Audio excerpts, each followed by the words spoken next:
Hello, everybody. I can't see everybody, but hello to everybody.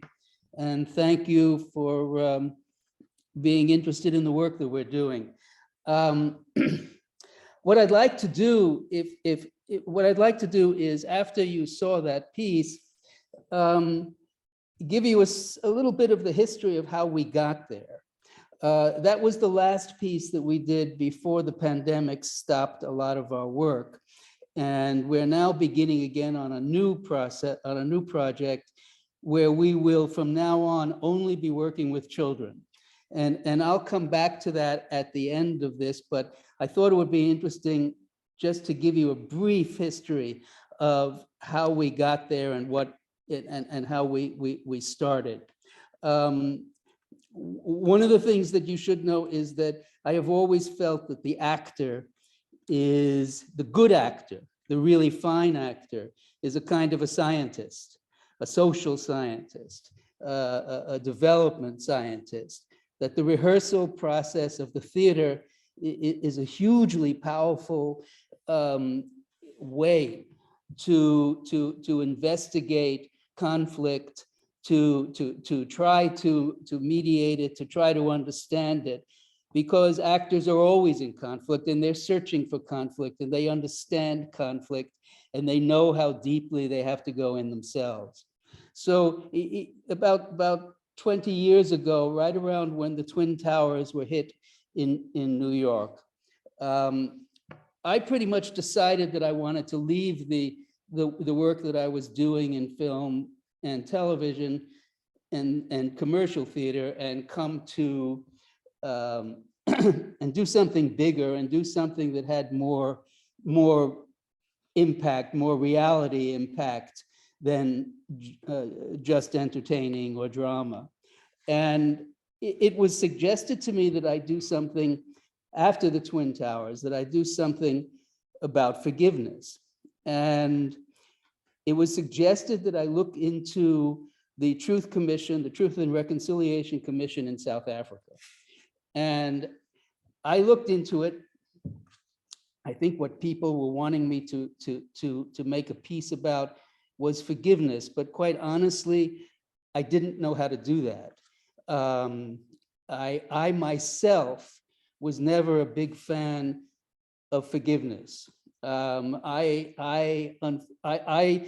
grew up in a world where forgiveness was something that usually was demanded of the people who were oppressed. And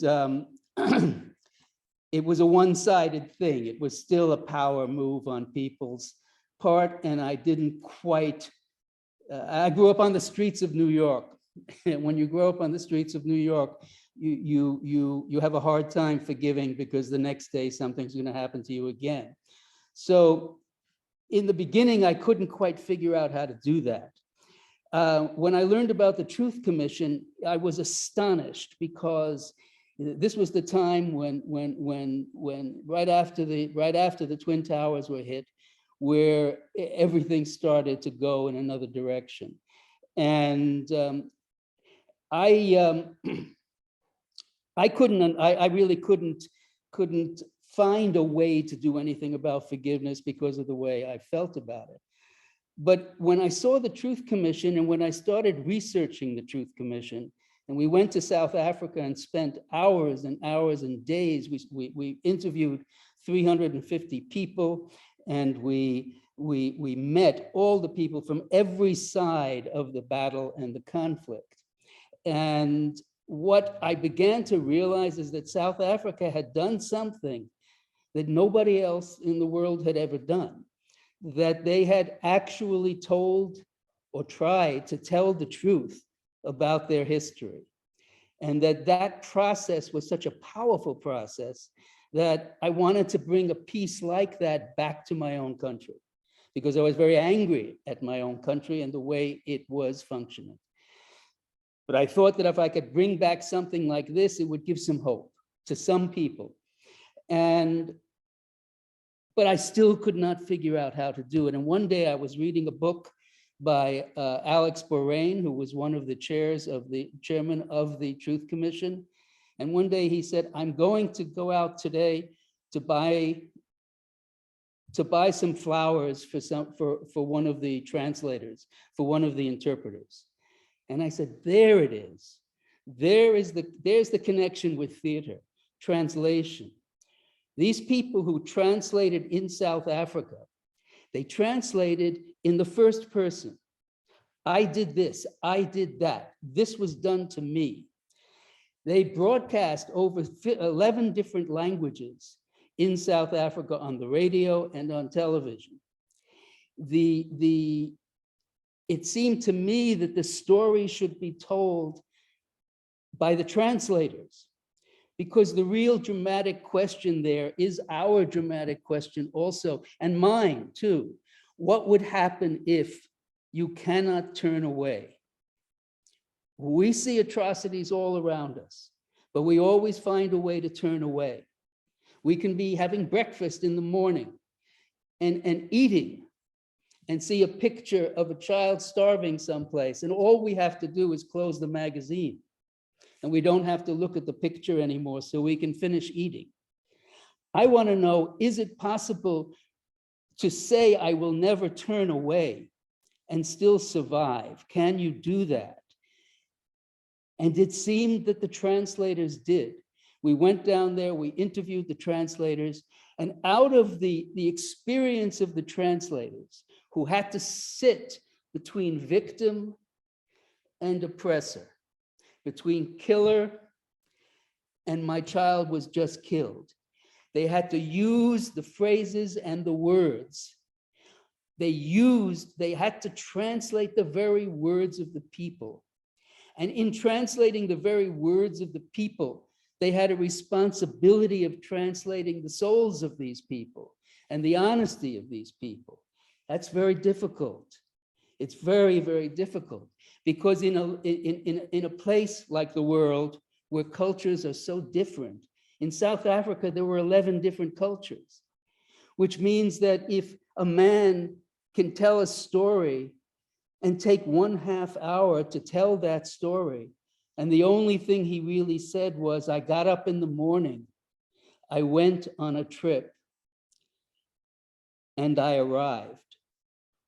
These translators realized that they had to translate the nature of the person, not just the words that the person was saying. This was not a point where all we were doing is trying to figure out the guilt and how to punish the guilt. This was a situation where we could look at a people and we could tell the truth. And if the truth was told, people would get some form of amnesty. This was a powerful, powerful concept to me, which I had never seen. And I thought this was an evolutionary leap for all of us.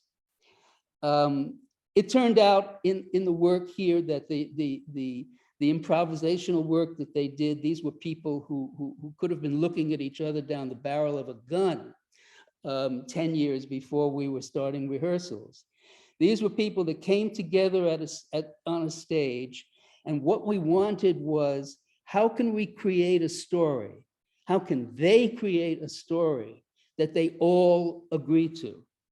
White, Black, Boer, English, all of these people who had 400 years of massacring each other, what would happen?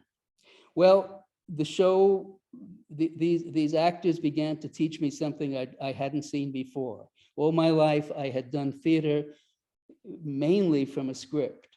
I was a director and I directed work that other people have written.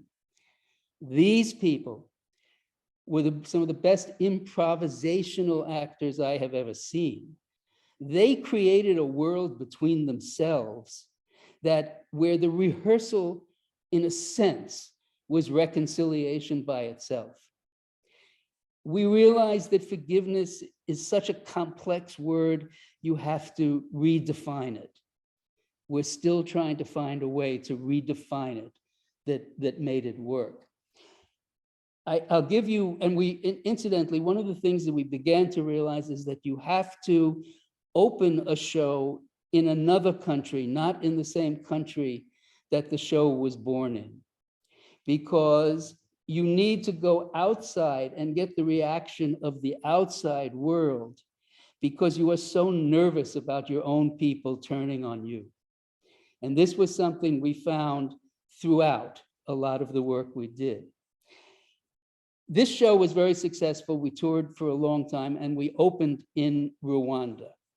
And what I think we learned there is that the translation was more important than anything else, and that I myself had made the mistake of not being able to translate, have people translate from their original languages in their rehearsal process. As a result, because we performed in English, those people whose first language was English were far more quick. They were far more agile than somebody who's speaking in their third or their fourth language. And so it's very, very important to try to realize in the theater what kind of translation goes from one person to another when one culture meets another. But as I say, it was a very successful piece, and we moved on. We went to Belfast. This was a much less successful situation. I had a very, very difficult time of getting the Protestants and the Catholics in Belfast to really work together the way the South Africans had worked together. It was extraordinarily difficult because, first of all, bombs were still going off in Ireland. And I see that I should quicken up a little bit. Oh, I just wonder if that's a clock you're looking at. No, okay. Whereas South Africa was about forgiveness and about translation, Belfast was about letting go. These were people who still could not let go.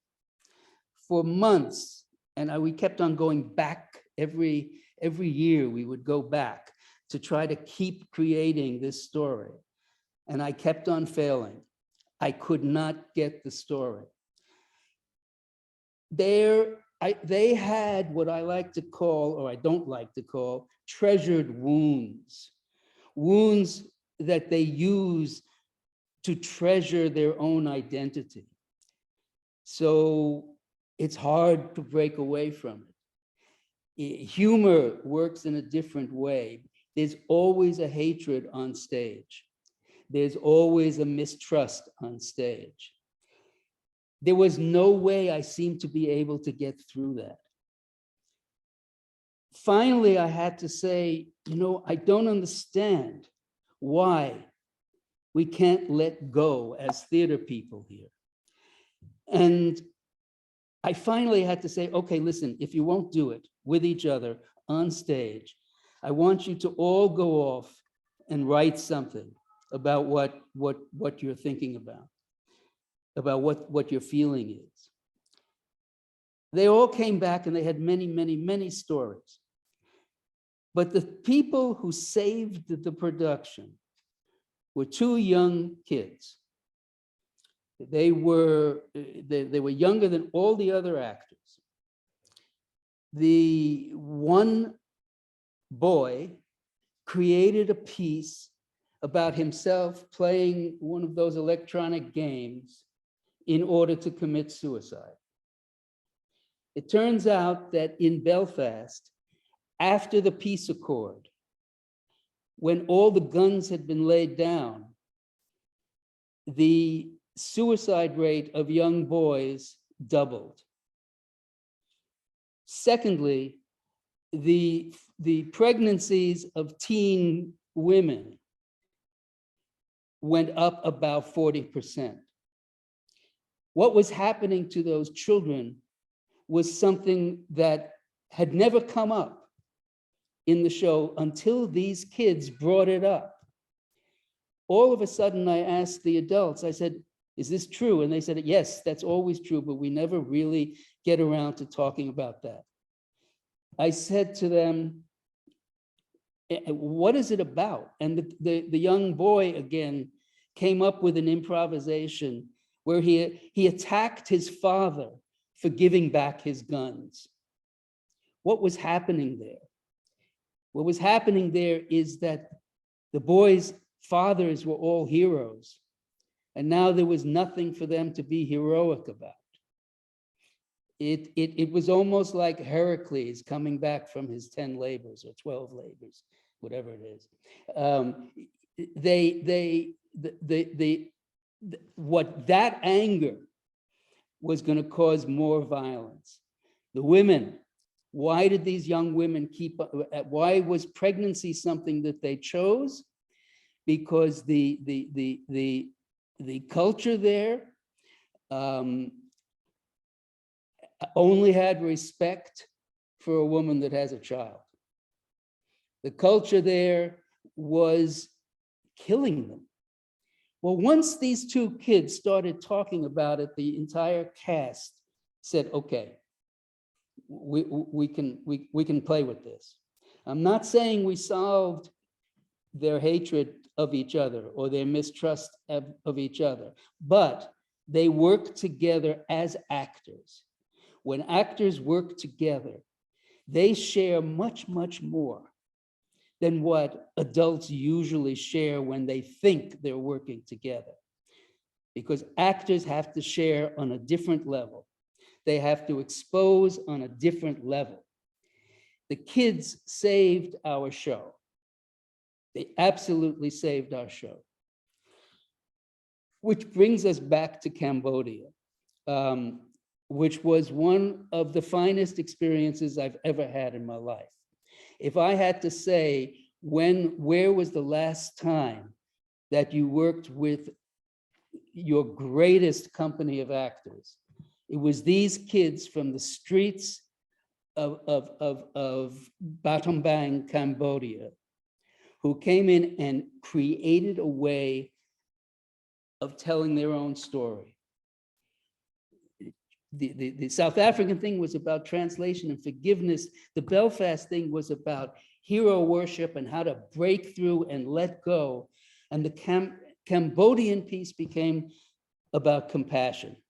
It came about in a culture where there was a shroud of silence over everybody. Nobody talked to each other. The children couldn't talk to their elders. The elders were ashamed to talk to their children, because half of those elders, if they were alive, they probably were Khmer Rouge. They probably were not victims, because their victims were dead. So that these young people created as you saw, I don't have to describe that much because I think you saw enough. They finished that production, and we went again to Rwanda. Genocide met genocide. This genocide in Cambodia, a group of young people came and met a group of young people in a refugee camp on the border of Rwanda. They played for 6,000 people a night on a mountainside. These young kids came together, and when they each realized there was another group of kids that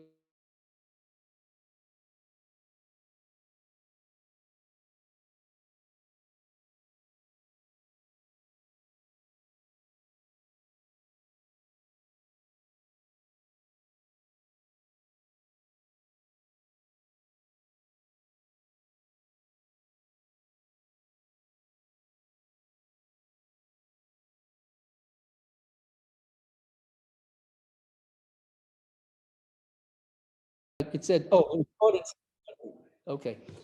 I'm sorry, I'm not up on computers. I think I'm okay, right? Just nod your head. Okay, fine. I'll be very short coming up. I'm just saying, in this group of young kids, and the radio situation, and in radio, I don't know how old anybody is this room, but nobody is probably as old as I am.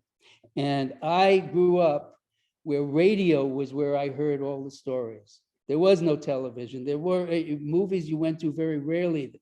But we came and listened to radio. Well, when we listened to radio, each one of us heard a different show. No. We heard the same show. We saw a different show. In our minds, we created, so we were on an equal level with the people who were creating it.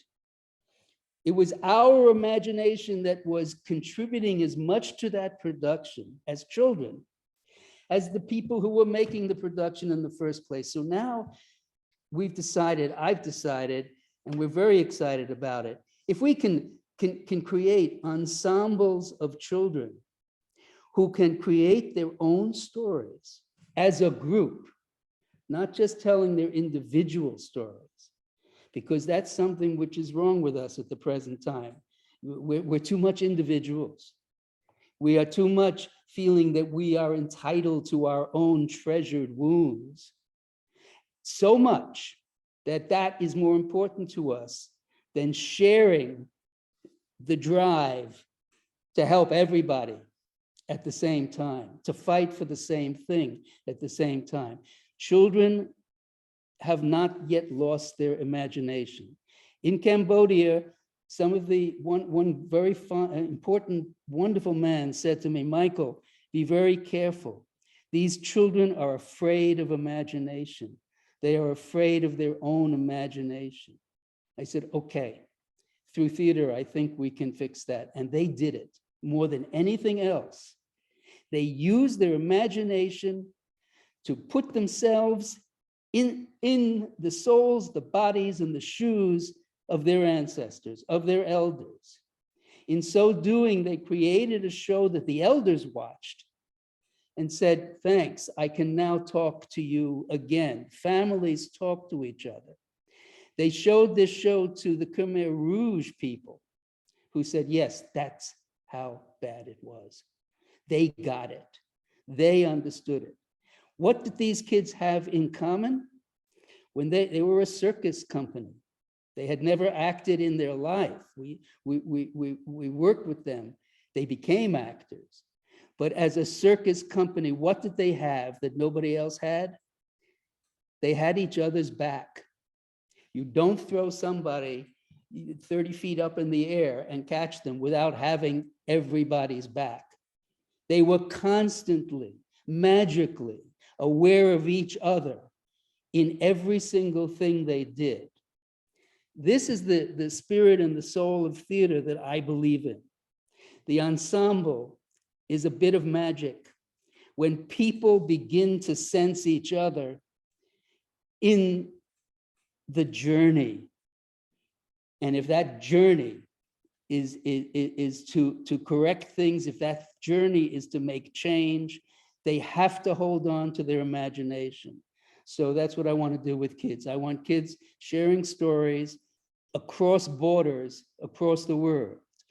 A Bangladesh kid who sees his home falling out for him at least 3 times in his 12-year-old life, being able to talk to some wealthy white kid in the Western world and say, let's talk about what our lives are about.